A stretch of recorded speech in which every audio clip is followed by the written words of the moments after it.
The following is an AI-based parody created for satire and entertainment purposes.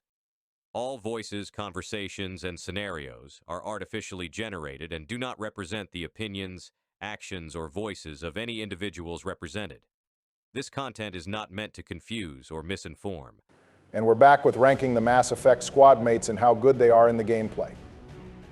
We're using a standard tier list now, and we're on Mass Effect 2. First on the list is Jacob Taylor. He's in D tier. Yep, quick and easy. We're not even hating on Jacob here, he's just bad. Jacob is this weird hybrid between Jack and Grunt. He gets access to shotguns and pistols, has incendiary ammo pull, and unlocks barrier. I don't really see why you would pick him up when other squadmates do his job better. Grunt is tankier and gives you the same ammo type. Jack has better biotics and is one way to get warp ammo. Not to mention the guy has no ways to strip off enemy defenses aside from his ammo type. You know, I just realized I never used Jacob after Freedom's Progress. Being able to recruit Aight and Kasumi so early on top of having Miranda makes him straight up invalid. Yeah, I'd be curious to know what squadmate usage stats look like for Mass Effect 2, because I bet we'd find Jacob toward the bottom.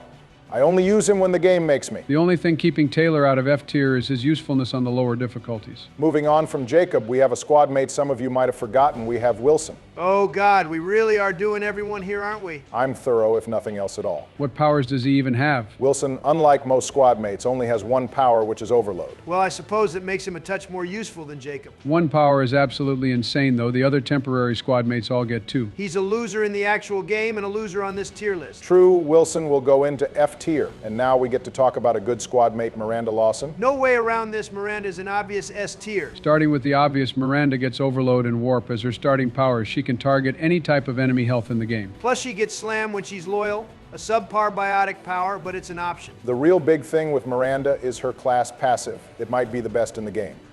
She grants a bonus to health and weapon damage to the rest of the squad. We know a lot of you have been inspired to play on Insanity difficulty, so we can't understate how important Miranda is if you're getting cooked by the enemies. That bonus damage could be the make or break in a fight.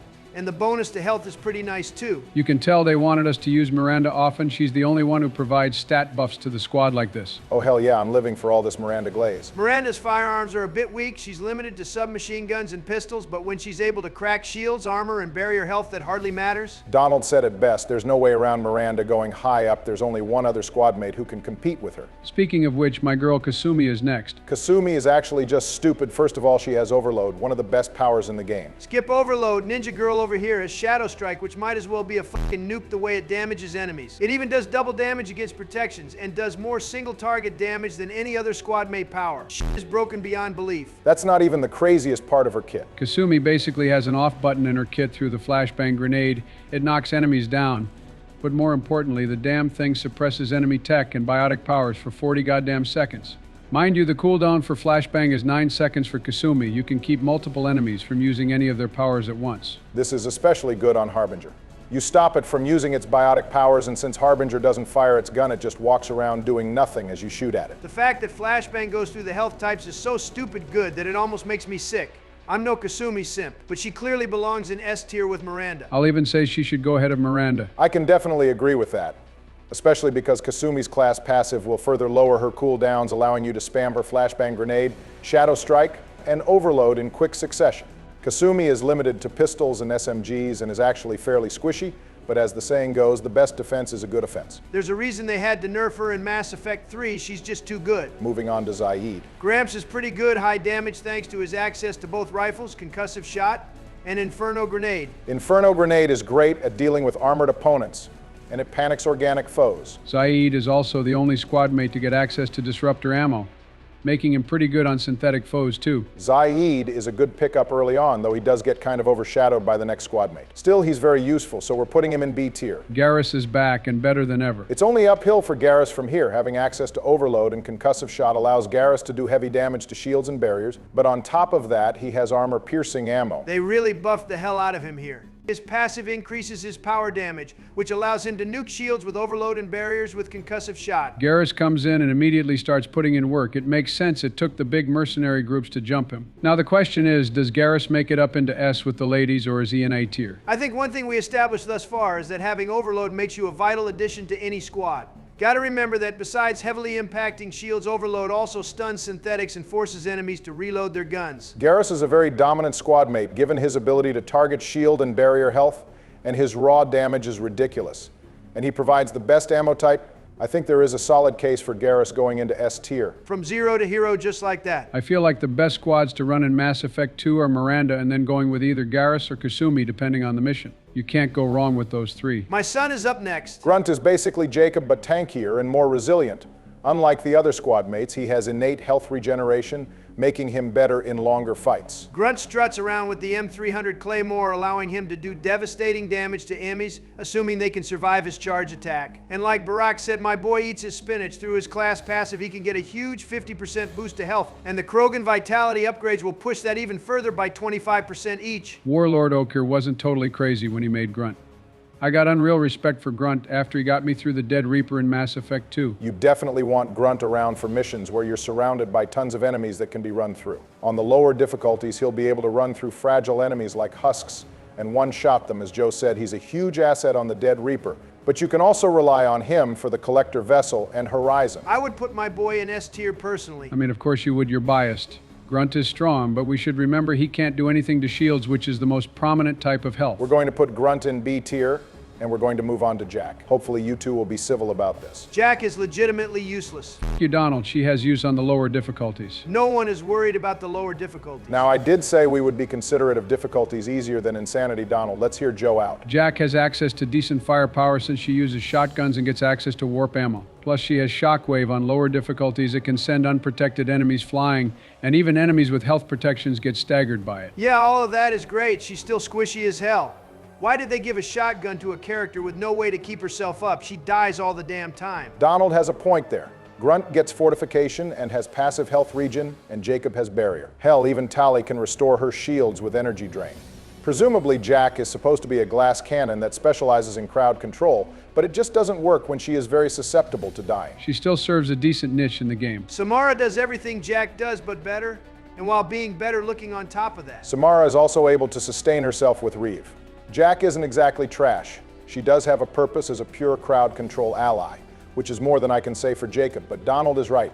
There are superior options to her in that area. We'll put Jack into C tier. She has a recognizable use on the lower difficulties, but she's borderline useless on the higher ones, and she's not worth using after you acquire Samara. I'm going back to casual so I can just have Jack knock everything away. Not to sound like I'm defending Taylor here, but why exactly is Jack going above him? As I said earlier, Jacob's kit is weird. Both he and Jack have pull, but Jack's class passive lets her use it more often since her powers recharge faster. In addition, Jack carries Shockwave, which is more crowd control, so if we're looking at them on the lower difficulties, Jack is better. Now, you could argue that Jacob is superior on Insanity and Hardcore, but then you've got to consider the fact that Jacob becomes obsolete as soon as you pick up Grunt. In contrast, Jack remains your best option for crowd control until you can grab Samara or Morinth during the mid-game.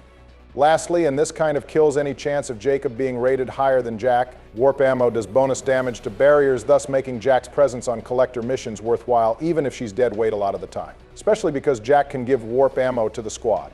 Jacob's barrier can't hope to compare to the utility Jack offers there. Jesus Christ, I forgot asking you a simple question could make you start yapping. On God, I almost fell asleep there and you were defending my girl. Okay, screw you guys too. We're moving on to Morden. Morden is a bit interesting. He's a tech specialist but can't do anything about shields and barriers. Instead, he specializes in destroying armored targets and delivers crowd control with Cryoblast and Neural Shock. Having both Neural Shock and Cryoblast seems kind of redundant, doesn't it? True, Cryoblast is more effective and better overall. Dr. Amphibian seems perfectly mid to me. He has his uses, but he gets overshadowed by other squad mates. Where Morden is at his best is in the early game before you start knocking out loyalty missions.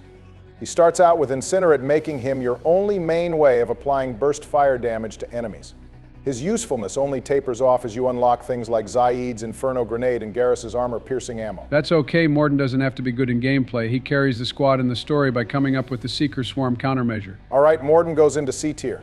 Now we have a 2-for-1 deal with Samara and Morinth. A little mother-daughter combo, that's what I like to see. Lord have mercy on your soul, Donald. Both Samara and Morinth have pull and throw, as well as access to assault rifles and SMGs. And their classes are the same, just under different names. Where they differ is in their bonus powers. Samara gets Reeve, while Morinth gets Dominate. I wish Morinth would dominate me. Donald, get a hold of yourself. Dominate is just an organic version of AI hacking where you get to take over an enemy for several seconds and make them fight on your side. And unlike AI hacking, the takeover effect of Dominate must stun its target for a few seconds, which does count as part of its duration. Dominate is less effective at lower levels. Reeve is clearly the better power, which would make Samara better than her daughter. Reeve is good on armor and barriers, just like Warp, but instead of detonating explosions, it can boost Samara's health in the area. Reeve evolution makes Samara the best at clearing masses of enemies. Samara will go into A tier thanks to her crowd control, and Reeve Morinth will be a step down in B tier. Next up is Tali. It pains me to admit this, but Tali seems kind of weak. Well, early on she is. Combat drone is soft, and AI hacking needs Tali's class power to become worth using. She also lacks usage against anything besides the synthetic enemies. Until you get Energy Drain, Tali is kind of just a worse version of Legion, as she also does less damage. Having said that, Energy Drain is one of the best powers in the game, granting Tali the ability to take down synthetics, but it also restores her shields, making her deceptively resilient in battle. Also, once her abilities are leveled, Tali's combat drone makes for a valuable distraction in firefights. Being able to get some of the heat off of Shepard is very important, especially on Insanity. Tali is an obvious C tier. You might even be able to stretch her to B. I think B tier might be a little high. She's rough to use early on, and she only serves a specific niche in the late game. Put her in C tier. Thane is next up. He has Warp, which automatically puts him in a good place. Gotta give the guy points. Shredder ammo and a sniper rifle makes him stupid good at killing enemies once they don't have any special defenses, which is further amplified by his class passive, which can boost his weapon damage by 50%. He's an assassin for a reason. And I guess throw is good for crowd control. Thane is clutch when you're fighting the Collectors. He destroys barriers and then annihilates regular health. Organic enemies like Collectors stand no chance against Thane, which makes him vital on the Collector missions. Thane is going into A tier. We're moving on to Legion. Legion has access to combat drone and AI hacking, but with the added bonus of unlocking the M98 Widow sniper rifle. This combined with the damage buffs from Geth's shield boost and Legion's class grants Legion the highest weapon damage of any of the squad members. I should hope so. The damn bot shows up so late, he better be good at something. Still, I'm giving him the tiniest bit of points for having good taste in firearms. Legion is also pretty tanky, second to Grunt in resilience. Thanks to his Geth's shield strength upgrades, of which there are 2, offering a 25% bonus to Legion's shields. The only area where Legion falters is in his ability to strip enemies of their defenses, but given his weapon damage, I think that's excusable. Put Legion into B tier. I can't believe the damn bot is going this high when we can't get him until the end of the game. Well, actually, that's why Legion is going into B. If we got him sooner, he'd be moving up. The problem with Legion is that by the time we've got him, we've already got at least 3 other high damage squad mates. Now, one thing you might want to do, if possible, is use the early recruitment mod to grab Legion early, then you can really put him to work. But we're not counting mods here.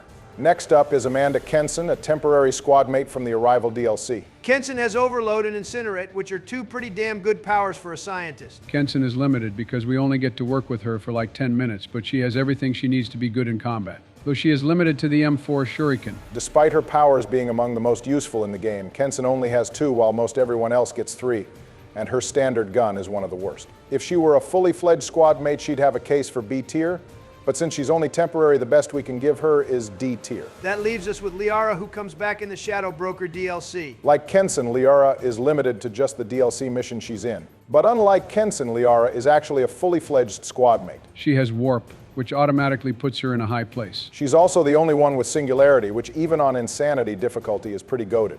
Liara can use her power to keep even protected enemies stunned in the vortex. This is especially good on the Shadow Broker. Liara's major ability is her stasis, which is unique as it has full effectiveness on enemies regardless of their armor, barriers, or shields, freezing them in place for a time and then ragdolling them when the stasis wears off. On top of that, Liara is actually pretty tanky given that she's basically an adept. She has higher barrier health than most other squad mates have. Liara falls just a bit short of S tier since she has no means of handling shields, but her biotics make up for that. She's still got a comfortable spot in A tier. That's Mass Effect 2 done. And now we're on to Mass Effect 3 next time. Side note, we'll be including all the squad mates that come back in the Armax Arsenal Arena as well, so look forward to that. Until then, stay safe out there, drink plenty of water, get some sleep, and we'll see you on the next one.